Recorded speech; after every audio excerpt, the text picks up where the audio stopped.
Bismillahirrahmanirrahim. Assalamualaikum warahmatullahi wabarakatuh.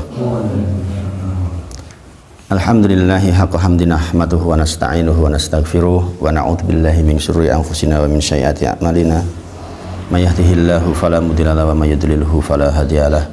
Asyhadu alla ilaha illallah wa asyhadu anna Muhammadan abduhu wa rasuluh. Allahumma shalli ala sayyidina Muhammad wa ala ali sayyidina Muhammad. Subhanaka la ilma lana illa ma 'allamtana innaka antal alimul hakim. Rabbi shrah li sadri wa yassir li amri wa hlul 'uqdatam min lisani yafqahu qawli, amma ba'd. Kita tentu saja bersyukur kepada Allah atas semua nikmat, masih diberi kesehatan, disampaikan umur sampai akhir tahun nggih. Ini tentu saja karunia yang besar. Kita sudah akan memasuki tahun baru Masehi insyaallah. Anak-anak juga pada libur nih pondok, jadi kebahagiaan banyak terkumpul di rumah-rumah kaum muslimin insyaallah. Mudah-mudahan ini menjadi keberkahan buat kita dan kita bisa memanfaatkan nikmat ini menjadi wasilah agar kita semakin bertakwa kepada Allah, semakin taat kepada Allah. Usikum wa nafsi bitaqwallah wa ta'atih faqad fazal muttaqun. Saya berpesan kepada diri ini dan seluruh yang hadir untuk selalu bertakwa kepada Allah dan taat kepada Allah. Faqad fazal muttaqun. Sungguh beruntung orang-orang yang bertakwa itu insyaallah. Kemudian salawat dan salam kita sampaikan pada junjungan kita Nabi Agung Muhammad sallallahu alaihi wasallam. Setidaknya kita pagi hari mengucapkan 10 kali sholawat, sore hari 10 kali sholawat. Ya, dengan itu insya Allah akan mendapatkan jaminan untuk mendapatkan syafaatnya di yaumil akhir kelak insya Allah. Jadi sesibuk apapun kita, jangan lupa sholawat minimal 10 kali di pagi hari dan 10 kali di sore hari. Dengan itu insya Allah kita mendapatkan keberkahan di dunia dan di akhirat. Hari ini insya Allah saya sampaikan khusus tentang terkait Desember ini, sebagaimana minggu lalu saya sampaikan. Saya membawakan tafsir surat Maryam, tafsir surat Maryam, surat ke-19 di dalam Al-Quran, surah ke-19 di dalam Al-Quran. Ada yang sudah pernah biasa membaca surat Maryam belum? Surat Maryam kayak rada jarang diwaca nggih. Surat Maryam ya, jadi apa namanya, nambah pengetahuan buat kita sedaya. Kalau nggak ngaji kan jadi nggak membaca surat Maryam tafsirnya. Kenapa ini penting? Ini persoalan akidah. Jadi di bulan Desember ini kan ada banyak diskusi tentang masalah Nabi kita Nabi Isa alaihissalam yang dipertuhankan oleh saudara kita. Ya kan? Ini persoalan akidah. Soal yang dimana jikalau keliru di situ maka nggak berguna yang lain. Ini bagi. Kalau kita sudah tidak meyakini Nabi Isa alaihissalam sebagai nabi, maka gugur yang lain. Dari sekian nabi yang ditetapkan oleh Allah, kaum muslimin wajib mengimani semuanya tanpa kecuali, bahwa mereka adalah para nabi, para rasul, utusan Allah subhanahu wa ta'ala untuk manusia di bumi, yang ditutup oleh Nabi Muhammad sallallahu alaihi wasallam. Maka diskusi ini menjadi penting karena ya memang diskusi Desember seperti ini selalu ada dua kubu, yaitu yang membolehkan kaum muslimin mengucapkan selamat Natal dan yang tidak membolehkan. Kemarin di minggu sebelumnya saya sampaikan tentang dalil terkait dengan yang mengharamkan menikah. Surah apa kemarin itu? Surah yang mengharamkan surah apa kemarin? Luqman 72 apa? Terus dicatat ya kemarin. Kemudian yang mengharamkan juga menggunakan dalil umum, man tasyabbaha biqaumin fahuwa minhum. Sing sinten kemawon menyerupai suatu kaum maka dia termasuk bagiannya. Orang Nasrani mengucapkan selamat Natal, kalau kita mengikuti mengucapkan selamat Natal maka berdasarkan hadis ini fahuwa minhum, kita termasuk di dalamnya. Maka demikian yang mengharamkan dalilnya itu. Kemudian yang membolehkan dalilnya adalah surah Mumtahanah ayat ke-8, ketika disebutkan La yanhakumullah, bahwa Allah itu enggak melarang untuk berbuat baik di dalam muamalah kepada orang-orang non muslim yang tidak memerangi kita, tidak mengusir kita dari rumah-rumah kita, maka tidak dilarang berbuat baik. Nah, yang membolehkan mengatakan ucapan selamat Natal katanya termasuk perbuatan baik. Jadi sekali lagi ada dua kubu. Saya mengambil yang mengharamkan karena sejauh saya pahami lebih kuat dalilnya. Maka saya kira kita mengambil keputusan dengan ilmu. Nah, salah satu yang menerangkan tentang kisah paling panjang terkait dengan kelahiran Nabi Isa alaihissalam itu di dalam surah Maryam, salah satunya. Salah satunya di dalam surah Maryam. Dan menakjubkan ketika kaum muslimin susah di Mekah, kemudian hijrah ke Habasyah. Sudah diterima di Habasyah oleh Raja Najasyi yang dikenal baik, yang meninggalnya insya Allah sebagai muslim. Ketika sampai sana, karena di sana diterima baik, kemudian kafir Quraisy mengirim sebagian orang-orang yang tokohnya untuk nyusul, untuk memberitahukan kepada Raja Najasyi bahwa mereka itu tidak seiman dengan kalian, tolong diusir saja, jangan diterima di sini gitu. Karena di tempat kami aja diusir gitu. Wassalamualaikum warahmatullahi wabarakatuh. Monggo Mas. Jazakallahu khair.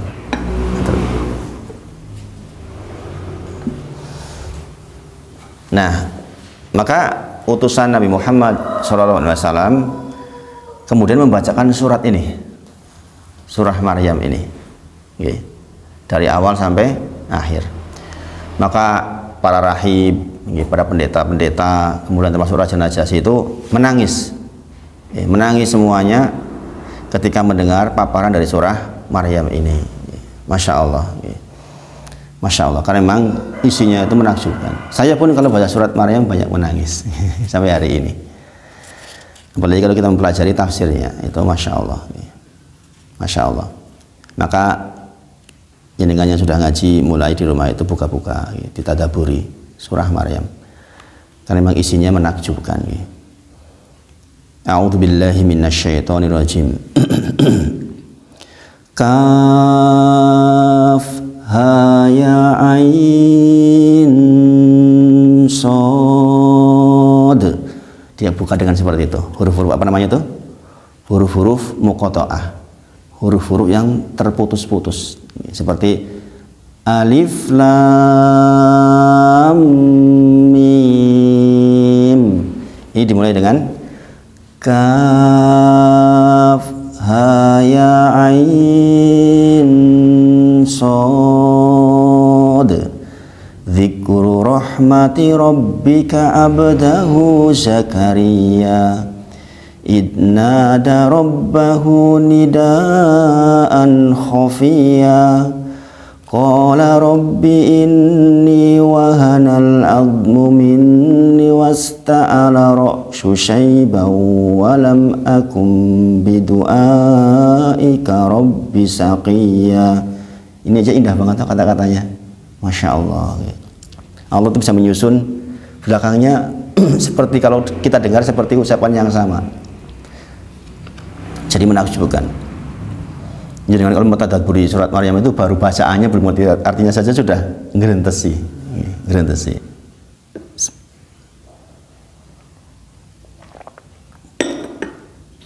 Kita lihat, mungkin jenengan sudah pernah membaca. Kalau jenengan mendengar di dalam Al-Quran huruf muqatta'ah, alif lam mim, toha dan lain sebagainya, termasuk kaf ha ya ain shad ini, apa sih tafsirnya? Apa maksudnya Allah menurunkan ayat yang seperti itu? Oke. Ada pertanyaan yang menarik ketika saya di Gunung Sempung membahas tentang ini. Ini orangnya memang kritis banget. Ustadz, kalau memang huruf-huruf itu nggak ada artinya, kenapa kok diturunkan oleh Allah? Kenapa nggak dihapus saja ayat itu? Pertanyaannya menakjubkan. Orang kritis itu pertanyaannya kadang-kadang aneh-aneh gitu. Saya pernah dikafirkan orang, Ustaz, gara-gara saya mengatakan hapus saja itu ayat itu, tidak ada manfaatnya. Saya baca bolak-balik, katanya itu mukjizat Al-Quran. Itu mukjizatnya di sebelah mana, artinya saja nggak ada. Ini orang positif, orang baik ini, selalu tanya kalau ngaji itu.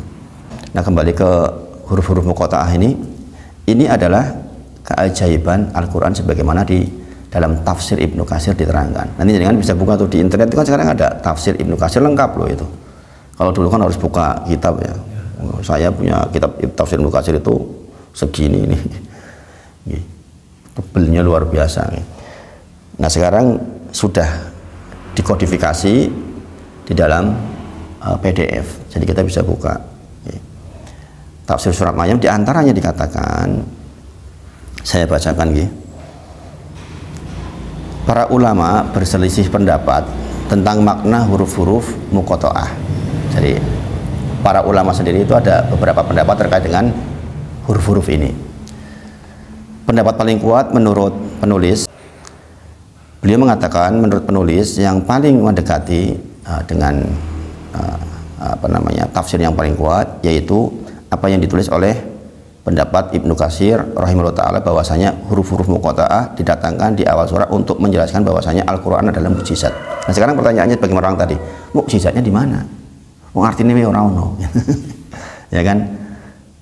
Maka disebutkan jadi gini, misalnya contoh kaf ha ya ain sod, cara bacanya udah tahu nggih? Cara bacanya udah tahu nggih? Jadi bukan alif lam itu bukan alam gitu. Gitu. Jadi kalau nggak belajar sama guru kan itu bacanya apa ini gitu kan. Yang dikiranya apa ini gitu. Padahal ini terputus-putus. Nah, Ibnu Katsir menerangkan itu kan kumpulan huruf-huruf hijaiyah, gini Bang. Kumpulan huruf-huruf hijaiyah. Alif, ba, ta, dan seterusnya. Dan seterusnya. Al-Quran mendatangkan huruf-huruf hijaiyah di awal surat, di beberapa surat. Monggo Mas. Itu ingin menunjukkan kepada manusia, ya, khususnya orang-orang yang memang menggunakan huruf-huruf itu di dalam kehidupan sehari-hari, yang kemudian disusun menjadi surat-surat yang menakjubkan, sementara mereka disuruh mendatangkan satu surat pun tidak mampu. Nanti kita akan lihat. Allah Subhanahu wa ta'ala itu sudah menantang minimal 3 kali dalam Al-Quran. Pertama, tolong datangkan semisal Al-Quran, nggak bisa. Tolong datangkan 10 surat di dalam Al-Quran semisal, tidak bisa. Terakhir, yang membuat Felix Shaw masuk Islam, surah Al-Baqarah. Ini diskusinya Felix Shaw ketika mau masuk Islam, ini debat jadi masalah ini. Dia mengatakan, kok ada ya kitab yang berani nantang, bahwa sampai hari kiamat tidak mungkin ada orang yang bisa mendatangkan satu surat saja semisal Al-Quran. Wa in kuntum fi raibim mimma nazzalna ala abdina fa'tu bisuratin min mithlihi wad'u syuhada'akum min dunillahi in kuntum shadiqin. Tuh Al-Baqarah 23, bukan 21, 23. Al-Baqarah 23. Kata Allah, dan jika kamu tetap dalam keraguan tentang Al-Quran yang kami wahyukan kepada Nabi Muhammad SAW, buatlah satu surat saja yang semisal Al-Quran, dan ajaklah penolong-penolongmu dari kalangan jin dan manusia semuanya kecuali Allah, jika kamu orang-orang yang benar. Ini tantangan. Jadi nggak akan ada orang mampu membuat surat semisal Al-Quran walaupun satu surat terpendek. Makanya dulu zaman Rasulullah ada yang berlomba-lomba menciptakan surat semisal Al-Quran. Di antaranya adalah surah Al-Fil, surah gajah. Mereka membuat, artinya jadi lucu. Al-Fil, gajah gitu. gajah adalah hewan yang belalainya panjang. Wong kabeh ngerti ngono. Kemudian berkaki 4, nerangin tentang gajah, padahal jauh banget alfil yang diciptakan oleh Allah, jauh sekali maknanya. Dan itu tidak akan pernah mampu satu orang pun membuat, padahal huruf-huruf itu sudah digunakan ratusan tahun oleh mereka. Kita tahu nih, ketika zaman Nabi Muhammad SAW itu dulu, kepintaran itu diukur dengan bisa membuat kalimat-kalimat yang indah, tata bahasa yang tinggi. Maka Al-Quran sebagai mukjizat itu mengalahkan semua itu. Kalau zaman sekarang mungkin teknologi, maka mungkin Al-Quran waktu itu, kalau turunnya sekarang, bagaimana teknologi itu ditampung di dalam Al-Quran habis-habisan. Walaupun ternyata betul kan, banyak sekali hal-hal yang baru terbukti setelah sekian ratus tahun, akan terus sampai hari kiamat. Banyak yang jebul bener yo, jebul bener dalam Al-Quran secara teknologi, kan terus berlangsung itu sampai hari kiamat. Ya kan? Dulu orang nggak kepikir kok ada ayat tentang orang di penduduk neraka jahanam kok diganti kulitnya, kenapa nggak kata-katanya diganti badannya, ya kan? Ternyata diteliti, yang bikin sakit tuh kulit, di bawah kulit udah nggak sakit lagi. Menakjubkan sekali Al-Quran itu. Dan banyak sekali hal seperti itu. Di dalam hadis dikatakan misalnya ketika lalat masuk ke minuman kita, apa yang dilakukan? Suruh dicelupin sekalian toh. Dulu orang tertawa itu. Ini agama macam apa? Masa minuman kena lalat, bukannya diambil lalatnya malah dimasukin.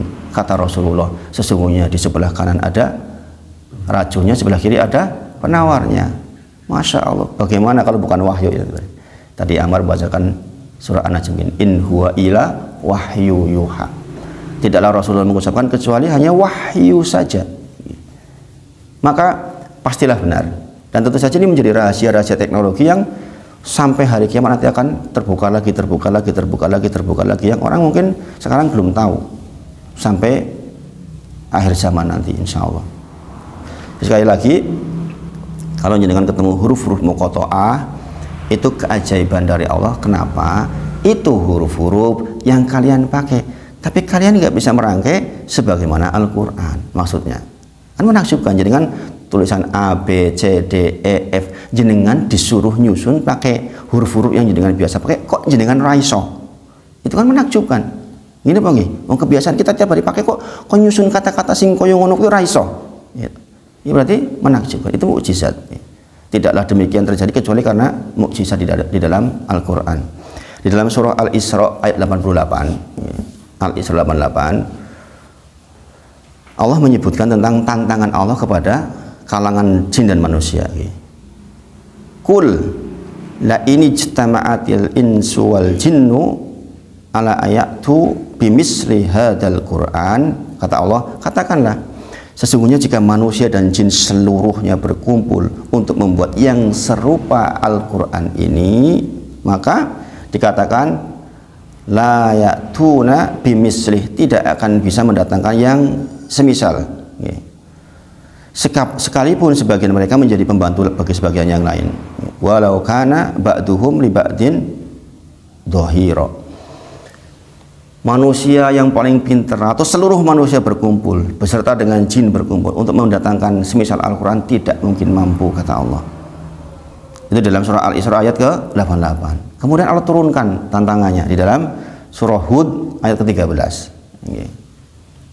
Am yakulu naftaroh, bahkan mereka mengatakan Muhammad telah membuat Al-Quran.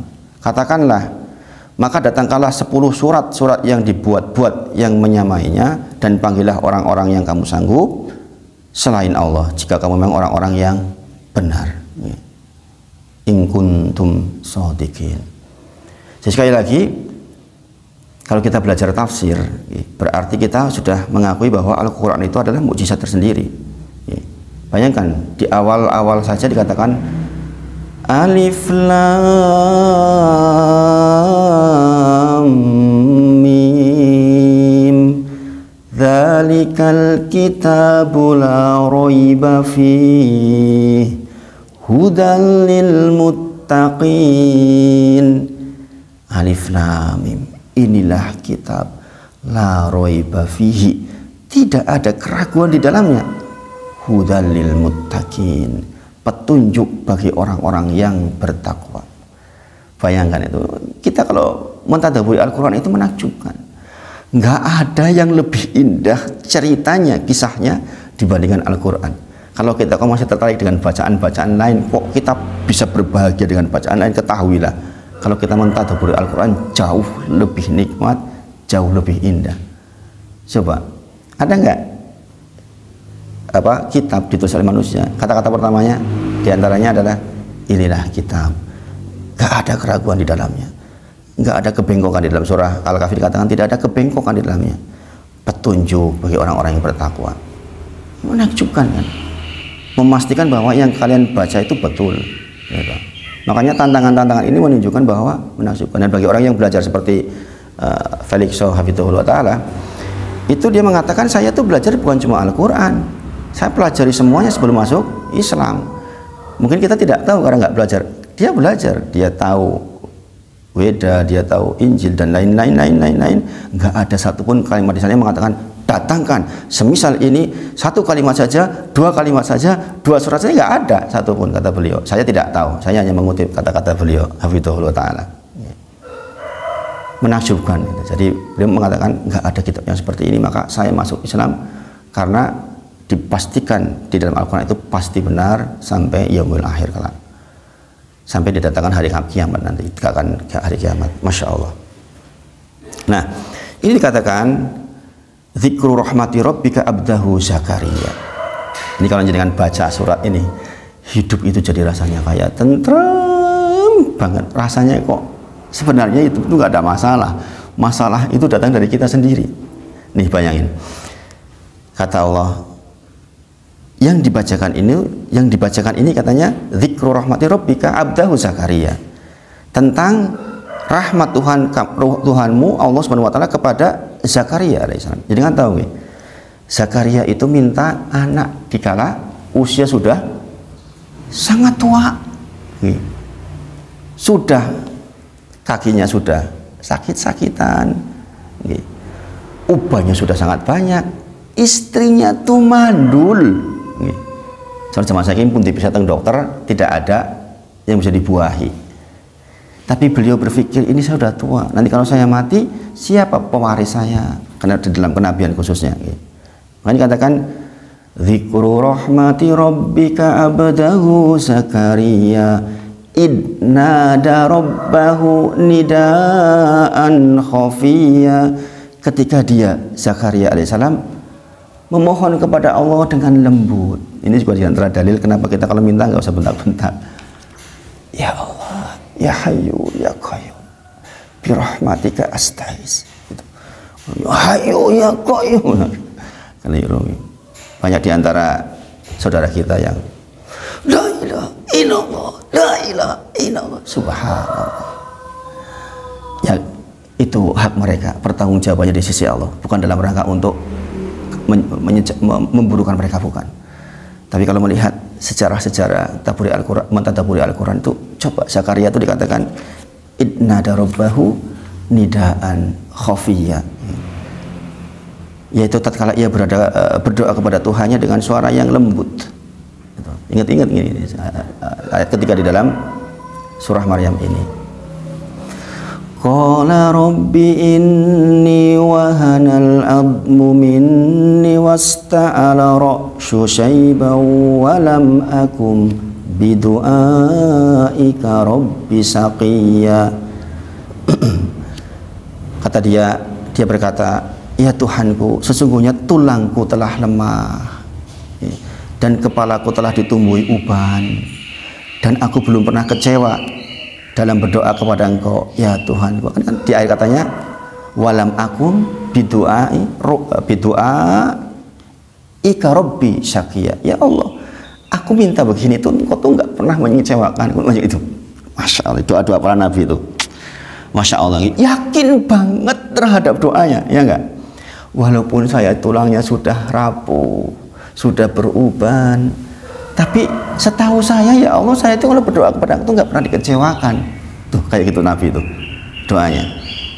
Masya Allah. Kita kadang-kadang kan tergesa-gesa dalam doa. Kapan dikabul kayak? Kapan dikabul kayak? Kok dikabul-kabul kayak yo? Ya enggak? Maka Rasulullah mengatakan semua doa pasti dikabul asal tidak tergesa-gesa. Para sahabat bertanya, apa maksudnya tergesa-gesa ya Rasulullah? Engkau mengatakan, ya Allah, kapan? Kapan? Aku wis ndonga kok ora dikabul, itu tergesa-gesa di dalam doa artinya. Maka dikatakan di sini, bayangkan. Kata-katanya itu menakjubkan sekali, menakjubkan sekali. Bidu'a ika rabbi syaqiyya. Saya itu nggak pernah kok, ya Allah, kecewa dengan engkau terhadap doa-doaku, walaupun koyo ora mungkin. Ini udah mengeluh dulu tuh. Ya Allah, aku tuh miskin sekarang, kondisinya pekerjaan cuma begini-begini saja. Saya kok pengen punya ini itu, rasanya kok, ya Allah, mustahil ya Allah. Tapi saya tuh nggak pernah kecewa ya Allah ketika berdoa kepadamu. Ini coba menakjubkan kan? Ini kan berangkat dari ketidakmungkinan. Gimana dia sudah? Kalau zaman sekarang ini udah ratusan tahun umurnya, istrinya sudah selama sekian waktu hidup, sudah jelas mandul, divonis, lah kok minta keturunan? Bayangin. Bapak-bapak setuju? Ini kan sebenarnya saya ingin cerita tentang kisah Isa alaihissalam. Ini di ayat 16-nya nanti. Tapi sebelum Allah mengantar tentang kisah Isa alaihissalam, didatangkan dulu kisah yang menakjubkan. Ini udah menakjubkan tuh ini. Bayangkan, orang sudah tua pengen punya anak, padahal mandul, kan menakjubkan. Untuk mempersiapkan nanti di ayat 16-nya bahwa nanti ada yang lebih menakjubkan lagi, yaitu ada seorang manusia, dalam hal ini Nabi Isa alaihissalam, lahir tanpa bapak. Paham maksud saya? Ini walaupun sudah tua dua-duanya, tapi kan ada sebabnya. Ini bang, ada suami yang berhubungan sama istrinya, kemudian ditumbuhkan di dalam janinnya. Nanti Nabi Isa nggak perlu laki-laki, tahu-tahu hamil Maryam alaihissalam. Paham maksud saya? Ini loh Allah cara mengajarkan kepada kita. Menakjubkan kan? Makanya kalau mengajar ke anak itu jangan langsung bleng ke sini, jangan. Bertahap. Itulah kenapa di awal kita ketika belajar, man romal ilma jumlatan, barang siapa yang ingin mendapatkan ilmu sekaligus, dahaba anhu jumlatan, maka ilmu akan pergi sekaligus pula. Maka bapak-bapak semuanya udah ngaji seperti ini, harus jadi orang yang ihsan. Sehari-hari itu jangan lewat kecuali sudah membaca Al-Quran, sudah mentadaburi Al-Quran 1-2 ayat. Daripada cuma lihat YouTube, murojaah WA, yang di murojaah menjelang tidur WA tuh turu. Ya, masalah ini. Murojaah pekerjaan kita cukup secukupnya saja. Ngapain kita ribut-ribut di situ?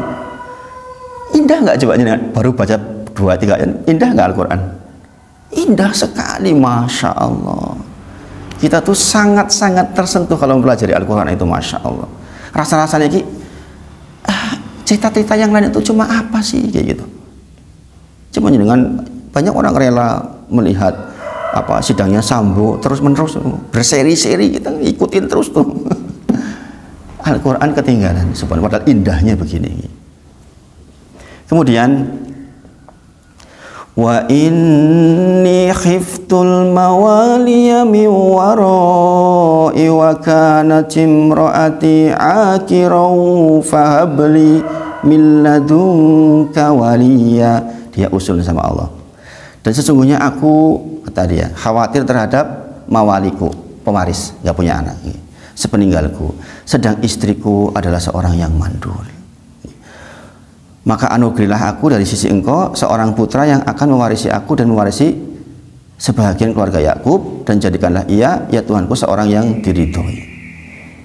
Yarisuni wa yarisu min ali Yaqub wa ja'alhu rabbi radiyya. Kata-katanya kayak gitu belakang-belakangnya itu. Kok Allah bisa menciptakan gitu? Saqiyya, waliyya, gitu. Radiyya itu. Orang Arab sendiri nggak bisa tuh bikin seindah itu. Kalimat seperti itu ada artinya, ada maknanya, penuh dengan makna. Itu orang Arab sendiri nggak bisa bikin begitu gitu. Seperti kita sudah bikin pantun yang belakangnya, kalau orang Jawa ada mocopatan itu kan, ada yang guru lagu, guru wilangan itu kan, harus seperti itu, keindahan seperti itu. Tapi maknanya menakjubkan. Itu kan nggak mudah. Ini tata bahasa yang sangat tinggi. Nah, jadi secara singkat ayat 1 sampai ke 15 itu menceritakan kisahnya Zakaria yang minta kepada Allah dalam kondisi yang penuh dengan ketidakmungkinan. Kemudian ayat ke-16-nya mulai menceritakan tentang kisahnya Maryam alaihissalam ketika beliau didatangi oleh malaikat Jibril mengandung Isa alaihissalam. Apa yang ingin saya sampaikan terkait dengan ini? Karena Desember ini dikatakan sebagai hari lahirnya Tuhan Yesus di kandang domba di musim dingin. Kalau kita merujuk ke Al-Quran beda banget. Lahir jelas bukan di musim dingin. Wong waktu itu kurma sedang tumbuh. Kita tahu nanti di ayat 16 dan seterusnya Maryam melahirkan Isa itu di bawah pohon kurma, ya kan? Lah kok musim dingin kepiye gitu. Lagi pula nggak logik, orang hamil 9 bulan keluar dari rumahnya di musim dingin, beku nggak kira-kira? Bagi jenengan yang sudah pernah ke negara yang musim dingin akan tahu tuh minus kok gimana, minus kan. Istri saya belum pernah hidup di Korea 3 tahun, jadi beliau cerita, ya kalau musim dingin itu ya kita di dalam pakai penghangat. Jadi rumah di sana itu di lantainya itu ada penghangatnya. Keluar ya salju. Oh minus gimana? Mau jalan harus dikeruk dulu pakai mobil tuh itu. Lihat musim seperti itu keluar ke kandang domba ngelahirin piye? Masuk akal nggak? Maka orang-orang Nasrani sendiri bertengkar dalam hal masalah itu. Jangan menghinakan diri dong dengan mengatakan Tuhan kita lahir di kandang domba. Wong bahasa di dalam Matius dikatakan adalah mereka diletakkan di palungan. Palungan itu bukan menunjukkan kandang domba. Itu diskusinya seperti itu kira-kira. Kita tidak masuk wilayah itu kitabnya mereka, terserah mereka. Tapi kita merujuk kepada Al-Quran karena apa? Inilah Al-Quran, tidak ada keraguan di dalamnya, petunjuk bagi orang-orang yang bertakwa. Maka terkait dengan ucapan selamat Natal, menurut saya yang paling tepatnya nggak usah diucapkan. Wong kebaikan itu bisa dengan muamalah yang lain. Datangi ketika sakit, tolong ketika susah, ya, wajiblah buat kita walaupun non muslim kita tolongin, ya. Kemudian diberi kebaikan-kebaikan, jangan dimusuhi. Nah, itu kebaikan tuh di dalam surah Mumtahanah ayat 8 itu. Ya. Jadi jangan persoalan akidah dibawa-bawa kepada persoalan muamalah. Ya. Moga-moga.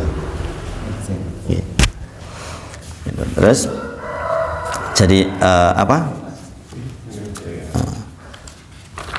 intinya dari 1 sampai 15 itu menyiapkan bahwa kelahiran Yahya alaihissalam itu untuk mempersiapkan kisah tentang Isa alaihissalam. Ya Zakaria inna nubashiruka bighulamin ismuhu Yahya lam naj'al lahu min qablu samia. Kata Allah dikatakan, hai Zakaria, sesungguhnya kami memberi kabar gembira kepadamu akan seorang anak yang namanya Yahya, namanya langsung dari Allah tuh. Dan dikatakan yang sebelumnya kami belum pernah menciptakan orang yang serupa dengan dia, min qablu samia. Masya Allah. Maka kemudian Zakaria mengatakan, qala rabbi anna yakunu li hulamun wa kanat imraati aqira wa qad balagtu minal kibari itiya. Kata Zakaria, ya Tuhanku, bagaimana akan ada anak bagiku padahal istriku adalah seorang yang mandul dan aku sendiri sesungguhnya sudah mencapai umur yang sangat tua, di ayat ke-8. Maka boleh dikatakan qala kadzalika qala rabbuka huwa alayya hayyinu wa qad khalaqtuka min qablu wa lam taku syai'a. Kata Allah, Tuhan berfirman demikianlah. Tuhan berfirman, hal itu adalah mudah bagiku dan sesungguhnya aku ciptakan kamu sebelum itu padahal kamu di waktu itu belum ada sama sekali. Allah ingin menunjukkan begini. Zakaria mengatakan, aku kis tuwa, bojoku mandul. Maka Allah jawab dengan ini penting banget. Ini penting banget, jangan perhatikan. Jangan penting, makanya jangan harus berilmu. Menghadapi hidup harus berilmu dengan ilmu yang baik. Bayangkan Allah menjawabnya apa? Bukankah aku telah pernah menciptakan kamu sebelumnya? Kamu tuh dulu belum ada apa-apa. Orang ono apa-apa iso kok digawe. Paham maksud saya? Lah saya meneh kok ono wong tuwane. Ya kan? Ini tuh belum ada apa-apa, dulu aja bisa. Saya pernah menyampaikan kajian tentang surah Al-Insan. Hal atalal insani hinum minad dahri lam yakun syai'am madhkura. Ingatlah kalian dulu ketika kalian belum bisa disebut sebagai apa-apa. Urung disebut urung iso. Urung ono. Bayangin. Jadi kan 100 tahun yang lalu kan nggak ada. Bapak ibu aja mungkin belum nikah kita. Nggak bisa disebut sebagai apa-apa syai'an. Disebuti urung iso, wong ora ono piye gitu kan. Nah, maka dikatakan, loh, ben iki ora ono Zakaria, diadakan oleh Allah. Jadi tentu saja ini mudah bagi Allah. Qala rabbi ja'ali ayah, qala ayatuka ala tukalliman nasasala salayalin sawiyya. Dikatakan apa? Ya Tuhanku, berilah kepadaku suatu tanda. Ini juga di antara dalil bolehnya kita tuh kadang-kadang kan resah nih hati. Jadi kan nunggu-nunggu diterima atau tidak gitu Mas. Oh, tempo porayo. Padahal daftar satu-satunya itu nggak punya cabang gitu. Sebagai orang tua kan deg-degan, tempo porayo. Ya Allah. Maka jangan boleh sebenarnya, ya Allah, saya dikasih tondo, ben hati saya tentrem. Nih begitu deh Zakaria. Ya Tuhanku, berilah aku suatu tanda bahwa iki tenanan, saya mau punya anak tenanan gitu maksudnya itu. Iki kisah tenanan bahwa saya itu akan punya anak tenanan. Tolong dong saya kasih dikasih tanda. Gitu. Kadang-kadang kalau jenengan nanti akan diberi ketentraman hati. Ada kejadian apa yang nggak lazim biasanya. Apa yang nggak lazim? Oh ini beda dengan biasanya gitu. Satu contoh. Kakak saya yang saya pernah ceritakan itu. Dulu kakaknya daftar di HAKI 2 kali nggak diterima. Yang terakhir ini kan diterima. Waktu apa namanya menjelang diterima itu ada kejadian yang muskil, ini kejadian yang aneh banget. Anak yang terakhir itu biasanya kalau main ke tempat saya itu selalu minta makan. Begitu datang lapar mau makan gitu, anak kecil gitu. Hari itu ditawarin makan nggak mau. Saya bilang, Mas, ini ada sesuatu yang aneh ini gitu. Mudah-mudahan ini tanda buat panjenengan kalau sikro diterima gitu. Alhamdulillah diterima, alhamdulillah diterima. Ada dikatakan, ya Allah beri aku tanda dong, gitu. Supaya saya tentrem, gitu. Bahwa itu tuh benar informasinya. Maka tandanya apa? Tuhan berfirman, Allah berfirman, tanda bagimu ialah bahwa kamu tidak dapat bercakap-cakap dengan manusia selama 3 malam padahal kamu sehat. Jadi tiba-tiba Zakaria itu orang iso ngomong selama 3 malam. Sehat, tiba-tiba aku ngomongnya ora iso. Itu tandanya itu dari Allah. Kowe ra iso ngomong selama 3 malam. Itu. Akhirnya betul, beliau nggak bisa bicara selama 3 malam itu. Itu sebagai tanda bahwa oh benar, sudah benar berarti ini informasinya benar. Itu maksudnya. Masya Allah. Ya. Kemudian fakharaja ala qaumi minal mihrab fa'auha ilaihim an sabbihu bukratan wa asyiyya. Maka ia keluar dari mihrab menuju kaumnya, lalu ia memberi isyarat kepada mereka, hendaklah kamu bertasbih di waktu pagi dan petang. Kemudian akhirnya lahirlah Yahya alaihissalam. Yang kita tahu Yahya itu menakjubkan. Orang nabi yang sangat menakjubkan. Dia menakjubkan di kelahirannya, diselamatkan, ketika meninggalnya, dan ketika nanti dibangkitkan. Jadi selalu berisi kebaikan. Yahya itu adalah nabi yang selalu dikenal dengan kebaikan-kebaikan yang sangat taat beribadah dan sebagainya. Di sini dikatakan, hai Yahya, ambillah kitab Taurat itu dengan sungguh-sungguh. Maksudnya dipelajari dengan sungguh-sungguh kitab Taurat. Dan kami berikan kepadanya hikmah selagi ia masih anak-anak. Hikmah di sini maksudnya adalah dia diangkat menjadi nabi ketika masih anak-anak. Jadi anak-anak wis pinter, itu. Masya Allah.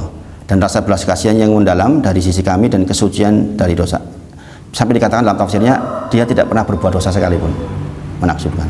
Bayangin.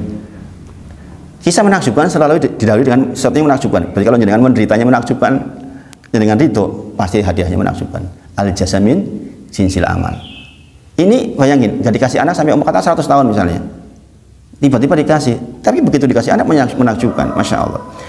Sebagaimana saya alami, alhamdulillah, ketika kasusnya Fatimah yang saya ceritakan ke jenengan, bayangin, dia itu masuk TPQ, itu anak yang paling kecil, 3 tahun sekian, nyalip seluruhnya, yang anak 8 tahun pun kesalip sama Fatimah itu. Sekarang sudah Al-Quran, anak sekecil itu loh, bacaan Al-Qurannya udah bener. Disimak mau, kalau nggak disimak, saya mau baca, tolong disimak. Bayangin, anak sekecil itu belum 5 tahun loh. Bayangin, saya disimak, tolong. Itu anak sekecil itu, bayangin, orang tuanya nggak nangis gimana? Gitu. Kakaknya sekarang pulang, minta disimak kakaknya. Bukan, minta disimak, subhanallah, masya Allah. Gitu. Prosesnya dulu nggak punya uang, masuk rumah sakit, kayak gitu. Coba bayangin, masya Allah, masya Allah. Gitu. Makanya kisah ini pun sama. Bayangkan minta sekian waktu, tahu dikasih Yahya alaihissalam yang begitu tuh sifatnya. Dan seorang yang berbakti kepada kedua orang tuanya, apalagi yang kita cari dari anak kalau bukan kebaktian? Ini Bang, kita masih hidup dibakti, sudah mati didoain, itu yang kita harapkan. Itu yang kita harapkan anak kita. Rabbighfirli, Allahummaghfirli, waliwalidayya warhamhuma kama rabbayani shaghira. Datang pahala dibuat kita. Allahummaghfirli, waliwalidayya warhamhuma kama rabbayani, datang pahala untuk kita. Itu yang kita mau. Itu yang kita harap. Ini Bang. Maka dikatakan di sini sifatnya adalah ada anak yang berbakti kepada orang tuanya dan bukanlah ia orang yang sombong lagi durhaka. Masya Allah. Kita tahu sombong sedikit aja jadi masalah. Masuk neraka jahanam kita. Karena sombong itu selendangnya Allah.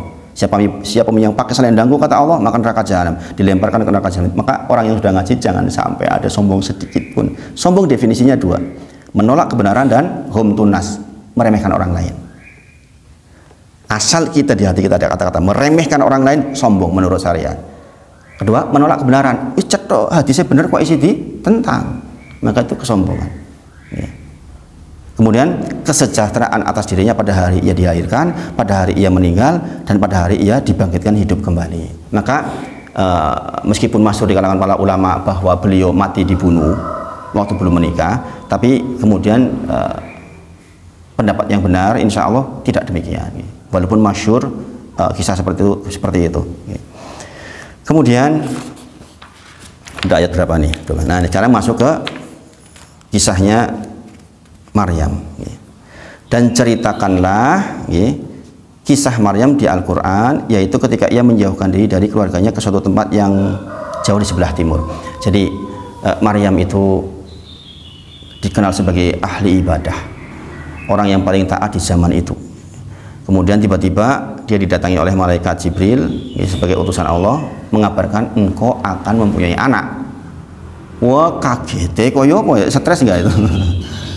Stresnya luar biasa. Gimana orang nggak punya suami kok tiba-tiba mau dikasih anak, kan dikatakan mau punya anak. Maka ia mengadakan tabir yang melindunginya dari mereka, lalu kami mengutus roh kepadanya, maka ia menerima di hadapannya dalam bentuk manusia yang sebenarnya. Jadi gini, ketika datang di dalam ayat 17 ini, malaikat Jibril mengatakan, saya datang sebagai utusan Allah untukmu, mengabarkan bahwa engkau akan punya anak. Itu Maryam alaihissalam posisinya di sebelah timur, di sebuah ruangan, dibuat mihrab. Berarti nggak ada orang yang ngerti, dia hanya konsentrasi ibadah saja. Ini juga di antara dalil bahwa kalau kita mau ibadah di rumah, punya mihrab. Ada ruangan di dalam rumah yang jenengan itu punya mihrab. Mihrab itu tempat di mana kita tuh bisa fokus. Mihrab nggak harus mewah, tentu saja nggak harus musola kayak orang kaya yang dibuat gitu. Nggak perlu seperti. Yang penting ada mihrab di mana kita bisa konsentrasi di situ, nggak terganggu warna-warna. Ketika Maryam membuat mihrab itu, kemudian nggak kelihatan semua orang, tiba-tiba ada laki-laki masuk. Tiba-tiba ada laki-laki masuk dalam bentuk yang sangat sempurna. Di sini dikatakan basaron masyawi, ya, berarti laki-laki yang penampilannya sangat sempurna, yang menjadi idola setiap wanita, kira-kira begitulah. Koyo-koyo Nabi Yusuf alaihissalam. Jadi Jibril didatangkan kepada Maryam dalam kondisi sebagai laki-laki yang sangat sempurna penampilannya, yang kira-kira kalau wanita melihat itu pasti tergerak syahwatnya. Bayangin begitu. Kemudian di tafsir dikatakan Maryam itu sudah tergerak syahwatnya. Subhanallah, Maryam itu sudah tergerak syahwatnya melihat laki-laki ini. Kenapa? Semua kondisinya memungkinkan. Coba di dalam ruangan tertutup, nggak ada orang lain yang tahu, didatangkan orang yang paling menjadi angan-angannya, itu gimana kira-kira? Jenengan Mas diutus sama kantor ke Australia di sebuah hotel yang indah, bagus, mewah. Kemudian didatangkan wanita ke kamar jenengan, yang wanita itu menjadi wanita yang kira-kira nek saya pengen punya istri yang paling ideal, ya begitulah kira-kira. Menawarkan dirinya ke jenengan, Mas, kira-kira kuat betul. Akan datang begini, lah mau ngaku aduh we. Kadang-kadang orang mau berbuat buruk itu malu karena ada tetangganya, karena ada keluarganya, karena ada orang dekat, ada yang melihat. Ini nggak ada yang melihat. Australia kok jauh kok. Di dalam kamar yang sudah terkunci, cuma berdua. Bayangin, ini ujian buat Maryam. Ujian ini persis sama terhadap Yusuf alaihissalam ketika didatangi Zulaikha. Ya kan? Dikatakan di dalam surah Yusuf ayat 24, walaqad hammat bih. Sesungguhnya Zulaikha itu sudah pengen banget nerekam tuh Yusuf. Kira-kira begitu arti bebasnya. Kemudian wahammat biha. Demikian juga Yusuf tuh sebenarnya sudah ingin dengan Zulaikha. Jika bukan karena diberikan tanda-tanda kebesaran Allah, maka terjadilah hal itu. Maka Bapak-bapak, ini pelajarannya apa yang diambil? Kalau jenengan mendapatkan tantangan atau sesuatu perbuatan dosa yang jenengan mungkin melakukan itu, kok jenengan tinggalkan, itu pahalanya besar banget. Pahalanya besar banget. Kalau orang memang nggak ada godaan, terhindar, biasa saja. Seorang bos kaya raya, jauh dari keluarganya, jauh dari istrinya, di tempat yang jauh, digoda wanita, kok lolos, nggak kegoda, itu padanya besar. Kalau kita nggak ada yang goda, gimana kita dapat pahala? Ya kan? Ini yang goda itu bukan orang main-main. Bayangkan Zulaikha itu istrinya menteri, cantik, istrinya menteri. Kalau kita yang goda paling siapa? Kadang-kadang zaman sekarang orang biasa aja udah kegoda, gimana yang menggoda kayak gitu? Maka pahalanya sangat besar. Apa yang dikatakan oleh Maryam?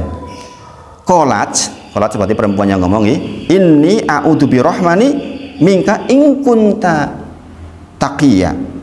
Kata dia, saya berlindung kepada Ar-Rahman terhadap engkau in kunta taqiyya, jikalau engkau termasuk orang yang takut kepada Allah.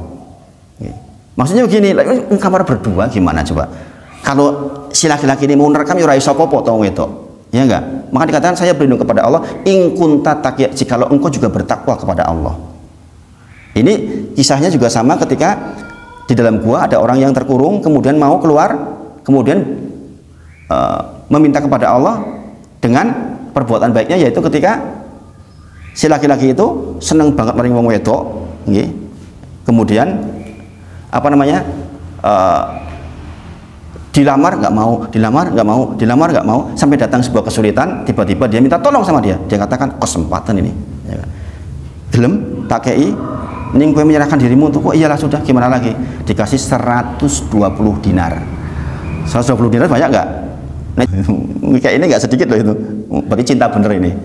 Kemudian ketika sudah di tengah-tengah selakangan, bayangin, sudah tinggal melakukan zina, perempuan ini mengatakan semisal ini, bertakwalah kepada Allah, jangan kau ambil kehormatanku tanpa hak. Orang ini pergi loh, orang ini pergi tanpa mengambil 120 dinarnya. Saya tinggalkan dia, bukan ditinggal, ya wis kene prasida jikot kita ini. Bukan, jika itu karena engkau ya Allah, maka bukakan pintu gua, maka terbuka. Maka bapak-bapak sedoyo, ini pelajarannya, kalau ingin mendapatkan sesuatu yang besar, maka kita harus melewati tantangan yang besar. Tantangan yang besar. Maka kalau ada tantangan besar, ridho saja, ridho dulu. Kita beriman kepada Allah di dalam rukun iman, diantaranya adalah rukun iman kita apa? Antuk minabil qadari khairihi wa syarih, yaitu kita mengimani terhadap takdir Allah, baik takdir yang dianggap baik oleh kita maupun yang buruk menurut kita, karena di sisi Allah selalu baik, di sisi Allah selalu baik. Kemarin saya ceritakan juga di Miftahul sama Mas Denny juga tentang ada orang pagi-pagi mau berangkat naik pesawat terbang, istrinya dia marah-marah sama istrinya, oh piye gara-gara aku terlambat iki, kowe mau nangis aku terlambat, marah-marah. Ternyata jam 10 pengumuman pesawat meledak, ya kan? Dia mengatakan, untung kowe mau ya aku jadi terlambat, alhamdulillah. Nah, itu kan baik di sisi dia dan diberikan langsung hikmahnya, ya enggak? Kadang Allah menunjukkan hikmah langsung untuk jadi pelajaran bahwa iki apik kowe. Kadang-kadang tidak, seringnya kan tidak. Kadang-kadang itu kamu nggerutu, wah iki mau nek aku ora keri ngene aku jenengan malah ngene nek aku mau nek aku padahal itu yang terbaik buat kita. Termasuk mungkin yang dianggap kita sulit. Nggih. Saya kalau mau menggerutu banyak banget penggerutuan itu. Wah, sekarang setelah hijrah jadi susah banget ini, ekonomi jadi susah. Banyak banget sebenarnya kalau mau mengeluh. Tapi ini keputusan yang baik dari Allah. Dikuatkan hatinya, mudah-mudahan kebaikan sampai ke depan. Nah, ini melihat dari ini memang orang-orang yang akan mendapatkan sesuatu yang menakjubkan, ujiannya menakjubkan. Artinya ada kesempatan berbuat dosa tapi kita menghindari, itu maksudnya. Paham? Seorang bos nggak marah-marah sama anak buah itu bagus, pahalanya besar. Nih anak buah nggak marah-marah sama bos, lah wong anak buah masa marah-marah sama bos. Paham ya? Artinya orang ini mampu berbuat, tapi dia menahan dirinya untuk tidak berbuat. Itu yang pahalanya besar. Itu yang pahalanya besar. Itu yang pahalanya besar. Ini penting nih, kaidah seperti ini penting banget. Ini orang, wah ini saya insya Allah mau ini nggak kegoda. Ayo mau pikir pernah digoda memang siapa yang goda kau yang gelem. Beda dengan ganteng banget, bagus, sugi, digoda, wah jelek. Kau yang goda sopo. Gitu. Jadi Pak yang berpahala itu yang seperti itu. Makanya sekali lagi kisah ini insya Allah menakjubkan. Bahwa saya ingin menyampaikan pada jenengan dengan kisah ini itu bahwa kelahiran Nabi Isa alaihissalam itu menakjubkan. Berangkat dari kemurnian, jangan kemudian direndahkan dengan hanya lahir di kandang domba tuh. Nah, ini kan masalah. Kita orang Islam itu meninggikan Isa alaihissalam sedemikian rupa. Nah, ini contoh kita belajar kitab tafsir, Bapak-bapak. Enak toh belajar tafsir? Ini apa nggih? Ada banyak yang bisa kita ambil dari tafsir Al-Qur'an itu, Masya Allah. Maka ini bisa menjadi pemantik buat jenengan untuk di rumah baca-baca kitab tafsir sehingga kita akan dilembutkan hatinya insya Allah. Mudah-mudahan ini bermanfaat. Saya berusaha di sini itu combine seperti ini Mas Denny. Karena biar nggak bosan kita belajar fikih sholat nanti belajar ini supaya jangan nggak, tapi semuanya basisnya insya Allah kitab. Nah saya kira itu yang disampaikan pagi ini, mudah-mudahan bermanfaat. Ini panjang banget waktunya, alhamdulillah. Kita akhiri dengan kafaratul majelis. Subhanakallahumma wa bihamdika asyhadu an la ilaha illa anta astaghfiruka wa atubu ilaik wa akhiru da'wana alhamdulillahirabbil alamin. Assalamualaikum warahmatullahi wabarakatuh.